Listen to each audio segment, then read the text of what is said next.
Again, Ibn Kathir, I'm just looking at it right now. He does not provide any reason to think this. Like, typically, if you read like a commentary, like on the New Testament, like I'll read like Craig Keener, he'll be like, "Oh, the reason why this is translated this is because of X, Y, and Z." And you can look at the context. Here's another text that you can see where it's being used. Ibn Kathir's not doing any of that, which is red. This should be sending up a ton of red flags.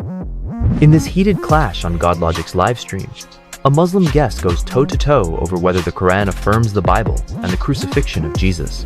He came with Ibn Kathir, but got cooked by GodLogic and Mike's unbiased interpretation of the Qur'an. Shout out to GodLogic for hosting this powerful exchange. Stay tuned, because at the end of this video, I'll share key insights you won't want to miss. Let's dive in.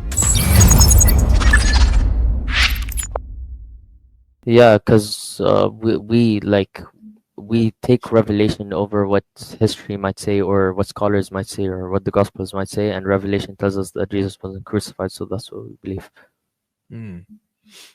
Now, IP, if you have anything you want to ask him or say to him on that thought, he's saying revelation is what we take over history. And so because we have revelation, God revealed that Jesus wasn't crucified. Therefore, it doesn't matter what the history says. It just matters what the Quran says. I mean, honestly, Mason, and this is why Avery brought up the Islamic dilemmas related to this, because Surah 29:46 commands Muslims to believe. Allah says, "Say to the people of the book, I believe in what has been revealed to us and what has been revealed to you." Our books, our scriptures say Jesus was crucified. So that is revelation by your own logic. Yeah, I don't believe that was revealed to you. You believe that was revealed to you. I don't believe that was revealed to you. Yeah, I mean, I find that hard to believe. I mean, Surah 3 says that Allah revealed the Torah and the Gospel. Surah 285 tells Jews to believe in all the books they have. We can go through the Hadith, and Muhammad is putting the Torah in the judgment seat, saying, "I believe in you and the one who revealed you." And then, of course, Surah 29:46 says Muslims have to believe in what has been revealed to us. Yeah. So, I mean, like, and it's not just Torah and the Gospel. Go to Surah 568. "O people of the book, you have nothing to stand on unless you stand on the Torah, the Gospel, and what has been revealed to you from your Lord." So there's a lot there. Mazam, I'm confused. I thought that you held the view that the New Testament was the revelation of Allah. I believe that the parables, and the teachings of Jesus that we find in the Gospel, like the Q source, I generally confirm what's in that. Not all of it. I generally confirm those parables and teaching. When you say generally, you know that's go ahead. Yeah, Q source. Generally, no, this is interesting because what's assigned to the Q source is in Matthew 12. Matthew 12 is interesting because in the Q, it's assigned to the, scholars debate the Q source. Some don't even think the Q source existed. What is generally assigned to the Q source among scholars who believe in it is the sign of Jonah. So in Matthew 12, they come to him and he asks for a sign, and he says, "No sign will be given except for the sign of Jonah. For just as Jonah was 3 days and 3 nights in the belly of the great fish, so will the Son of Man be 3 days and 3 nights in the heart of the earth." So, like, what was he? Was he, just sleeping in a cave or something? I mean, no, this is about his death.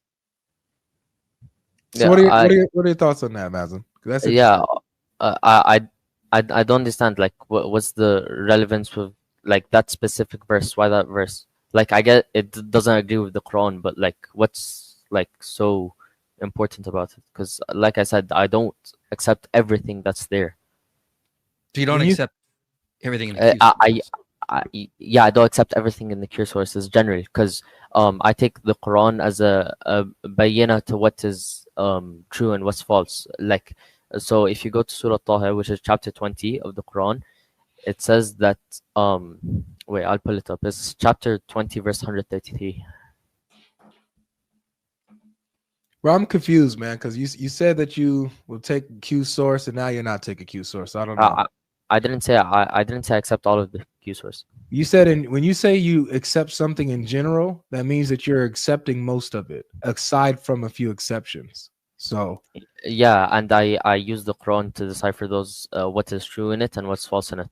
But you're not taking the general source. You're not generally accepting it. You're accepting the minority of it, the very little. It's not the minority of it that it's not most of it goes against the Quran. Okay, so in the general parables, the general sayings of Jesus, do they include his crucifixion and his death? Of course not. You said no. No, I don't believe that the true parables of Jesus contain I don't that. care what you say. What you think is a true parable. I'm talking about. You said in the New Testament, the parables of Jesus and his saying his words. You generally accept that as the gospel. I'm asking, according to Jesus's parables and his teachings, does it include generally his death, him being the Son of God, his death and resurrection? So does that mean most of the verses say something like that? In general, yes. No, like not most of the verses say something about him being crucified. Okay. So when you go ahead and you talk about what Jesus taught in the parables, and he talks about the kingdom of God, and it leads to the son being killed and the kingdom being given over to another. You talk about Jesus saying, telling Peter to get behind him, Satan, because Jesus had just talked about his crucifixion. You got where Jesus is talking about how the Son of Man is not to come to be served, but to give his life as a ransom for many. I'm sorry, to serve, not to be served, and to give his life as a ransom. You got all these things, all these places, all these moments into the parables and the sayings of Jesus, where he continues to talk about his betrayal and how he's going to be handed over by the Jews to Gentiles. You're saying that this isn't, in general, what he teaches? This isn't part of his general teaching? Okay, so yeah, I get where you're coming from. Yeah, okay, I can say that yes, the Bible has things of that nature, but again, if you go to the verse that I said, it's a I think you're familiar with it, yeah? Of course I am. My point is, when you say that you affirm the general text, that means that you affirm most of it, which would include the crucifixion of Jesus. Yeah, okay, but I clarified what I mean. I accept what agrees with the Quran and I negate what disagrees with the Quran. So don't say in general then. Say you Okay. accept what agrees with the Quran and you don't accept what disagrees with the Quran. Stop saying in no general, problem. because you guys put yourself in trouble when you say that. Okay, no problem. That's fine. All right. So you accept only what agrees with the Quran based on what? Yeah, so chapter 20, verse 133. All right. So chapter 20, verse what? 128? 133. 13. Sorry. 3. All right, yeah, 133. All right, so it says, then say, why does he not bring us a sign from his Lord? Has there not come to them the proof of that which is in the former papers, the scriptures? Yeah, scriptures. So the word for proof in that verse is Bayyināt, okay? And if you go into tafsir ibn Kathir, okay, when he's speaking about that term, okay, I'll quote him exactly. Give me a second. Okay. Has there not come to them the proof of that which is in the former scriptures? This means that the Quran, which Allah revealed to him while he was an unlettered man who could not write well and who did not study with the people of the book, yet the Quran contains information about the people of the past that tells of their events from long times ago, and it agrees with the authentic information in the previous books. No, it doesn't say it agrees with the authentic. It doesn't say anything like that. Please In don't in Tafsir ibn Kathir, it does say that. I don't care if you're tafsir. Does the verse say that? Yeah, Bayyināt means that. Okay, hold on, just really quick. So you said that the word Bayyināt, what'd you say? The word Bayyināt means authentic. What's the stories and stuff that's authentic in the scriptures? That's what that means. It means it clarifies what is in the earlier scriptures. No, it doesn't. It doesn't say that at all. It says here that it's evidence or proof of what is in the previous scriptures. Bro, I speak Arabic. Bayyin means to clarify. So are they wrong? I mean, I'm looking at the corpus here from your scholars. I mean, Ibn Kathir is a scholar. So if are these people wrong are they wrong when they say it's evidence or proof of what is in the previous scriptures? What would evidence entail? Saying for example, the previous scriptures spoke of something, and the Quran is evidence of what the previous scriptures spoke of. Yeah, I wouldn't agree with that. Tell okay, me good. The actual scholar of Arabic who says that. So the Quran, I got you. So the Quran is not proving the previous scriptures wrong. It's actually showing the evidence of what the previous scriptures No, said, I just said I'm demonstrating that not the agreeing previous with the scriptures are true. I'm just saying I'm not agreeing with the lexicon because the word has It's what the verse says, brother.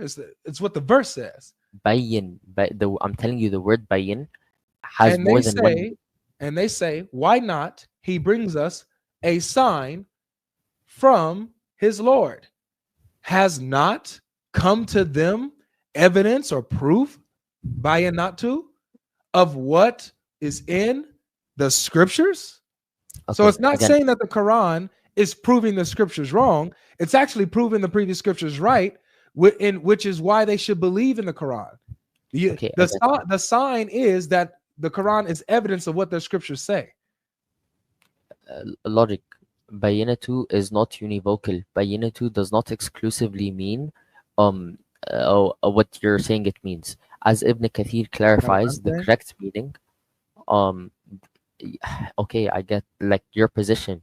Okay, as Ibn Kathir, who's a scholar Is of it me Arabic, or is that what was said on the screen, brother? Did I make that up or was that on the screen? okay, But I'm looking at saying Ibn Kathir right now. Okay, the thing about Ibn Kathir is he doesn't say like this word means this. Here are the multiple meanings. He just ad hoc asserts that, oh yeah, this is what it means. But he's not really giving evidence from linguistics or the Arabic here. He's just ad hoc asserting. So why should we take Ibn Kathir's word on this when he's not actually giving evidence to support this? the lexicon that Logic cited doesn't say why the word means evidence either. Are you serious? It's a lexicon. It's a corpus.